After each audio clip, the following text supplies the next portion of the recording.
Alam po natin na si Joseph, mga kapatid, when he was in the Egypt, God bless him so much. Amen.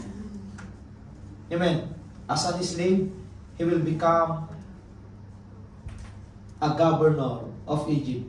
Second, Pharaoh is the highest and Joseph is the second one in control of the whole Egypt. You see the promotion? I always told you, when God promote you, you will be amazed. True. David was a caretaker of sheep.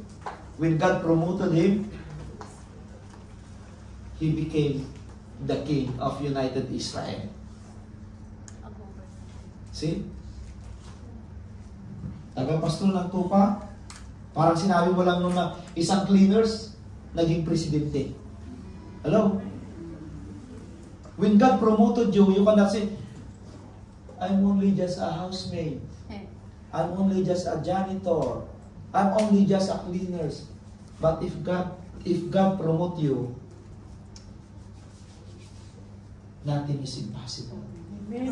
Amen. Amen. And that's why when Joseph, because of his faithfulness, God will not promote you if you are not faithful.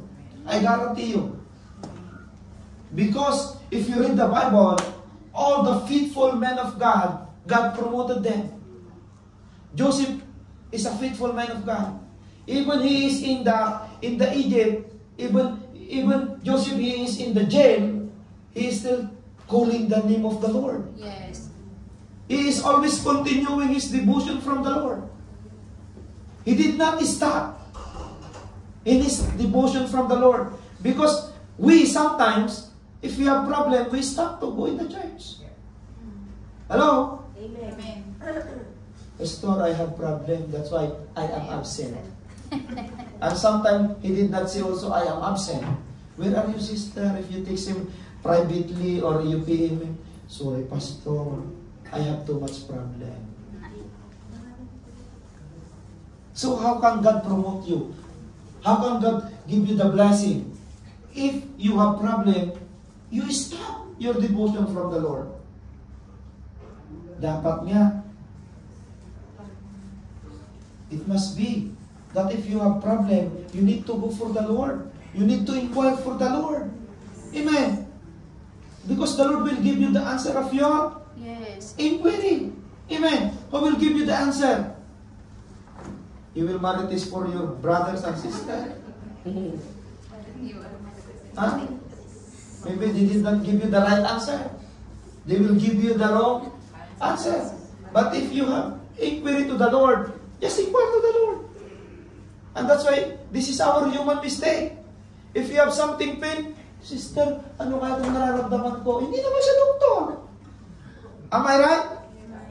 Kagaya rin ng asawa ko. Ang sakit-sakit ng likod ko. Ano kaya to? Sabi ko, doktor ba ako? O di ba pag-hit up ka? Am I right?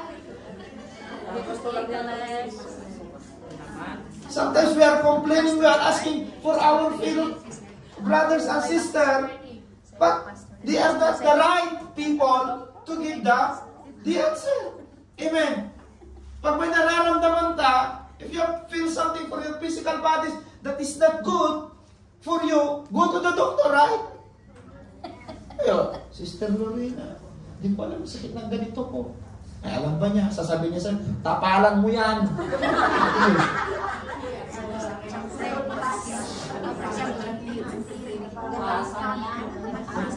Amen.